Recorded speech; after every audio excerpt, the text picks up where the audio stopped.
ഇങ്ങനെയാണ് മനസ്സിലാക്കുക എന്നുള്ളത് സ്ത്രീകൾക്കും പുരുഷന്മാർക്കും അത് മനസ്സിലാക്കി കൊടുക്കേണ്ട സംഗതി എനിക്ക് സാധിക്കുമായിരുന്നു. പക്ഷേ അതിന് കുറച്ച് മുസ്ലിയാക്കന്മാരെങ്കിലും ഉണ്ടായിരുന്നെങ്കിൽ നന്നായിരുന്നു. പക്ഷേ അവരെല്ലാവരും ഓരോ ആളുകളെയും ആക്ഷേപിക്കാൻ നടക്കുക എന്നല്ലാതെ സത്യത്തിലേക്ക് വരുന്നവരല്ല. സത്യത്തിലേക്ക് വരുന്നുവെങ്കിൽ എന്തിനാണ് ഞാൻ പോകുന്നത് എന്നാണ് ചോദിക്കണത്.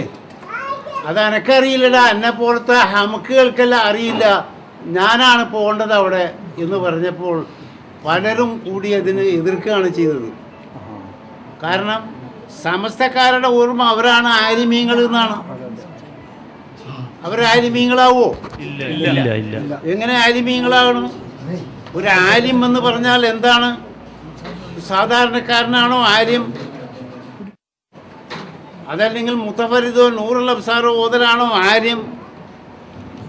അറബ് ഭാഷാപരമായി ബഹുമാനപ്പെട്ട റസൂലുള്ളാഹി സ്വല്ലല്ലാഹു അലൈഹി വസല്ലം മുമ്പേ ആയി അറബ് ഭാഷാപരമായി ഔലിയാക്കന്മാരുടെ കിതാബുകളിൽ എഴുതിയിട്ടുള്ളത് ആർക്കാണ് അറിയാൻ സാധിക്കുക? ഏറ്റവും വലിയൊരു സംഗതി അള്ളാഹുവിൻ്റെ ഔലിയാക്കന്മാരെ സംബന്ധിച്ച് എഴുതിയ എൻ്റെ കിതാബാണ്. 127 വാളിയമുണ്ട് അള്ളാഹുവിൻ്റെ ഔലിയാക്കന്മാരെ സംബന്ധിച്ചുള്ളത്.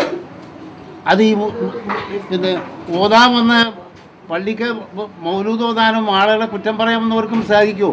എൻ്റെ മുമ്പിലിരുന്ന് ഓതണം അത്, അല്ലാതെ എങ്ങനെ സാധിക്കും?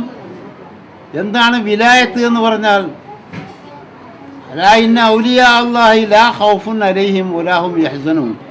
അല്ലാഹുവിൻ്റെ ഔലിയാക്കന്മാർ മലായിക്കത്തന്മാരുടെ എല്ലാത്തിൻ്റെയും മുകളിലായിക്കൊണ്ട്, അർശിൻ്റെ മുകളിലായിക്കൊണ്ട്, കുർസിൻ്റെ മുകളിലായിക്കൊണ്ട് അള്ളാഹുവിൻ്റെ ഔലിയാക്കന്മാർ എത്തുന്ന സ്ഥലം അവർക്ക് ഒന്നിനെയും ഭയപ്പെടേണ്ടതില്ല. അവർക്ക് ഇനി ഞങ്ങൾ എന്തായി തീരും എന്നുള്ള ഹുസുനും ഇല്ല. ലാ ഖൗഫുൻ ഹുസുനും അത് കൂടി ഇതിനെ സംബന്ധിച്ച് ഇമാം സുയൂത്തി ഇമാമ് ലാ ഖൗഫുൻ വലാ ഹുസുൻ എന്ന് പറഞ്ഞ കിതാബ് തന്നെ എഴുതിയിട്ടുണ്ട്. അറിയോ നിങ്ങൾ?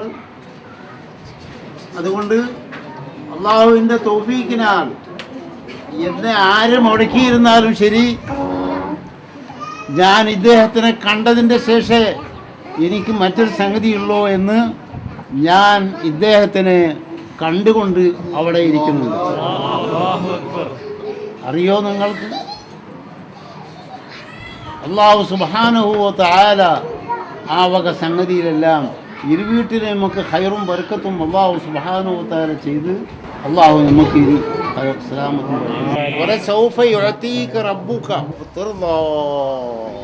ഞാൻ വന്ന് ഞാനിവിടെ ഇരിക്കലും അദ്ദേഹത്തിൻ്റെ സദസ്സായിട്ട് ബഹുമാനിക്കലും ഇവിടെയുള്ള സ്ത്രീകളും കുട്ടികളും എല്ലാവർക്കും അല്ലാഹു സുബ്ഹാനഹു വ തആല സ്വർഗത്തിലേക്കുള്ള വഴി കാണിച്ചു തരണം തമ്പുരാനെ. ഫാത്തിമ ബീവി ഞങ്ങളെല്ലാവരെയും കൈ പിടിച്ച് കൊണ്ടിട്ട് സ്വർഗത്തിലേക്ക് പോകുന്ന പാലത്തിൻ്റെ മുകളിൽ കൂടി ഞങ്ങളെ കടത്തണം തമ്പുരാനെ, കടത്തണം തമ്പുരാനെ, കടത്തണം തമ്പുരാനെ.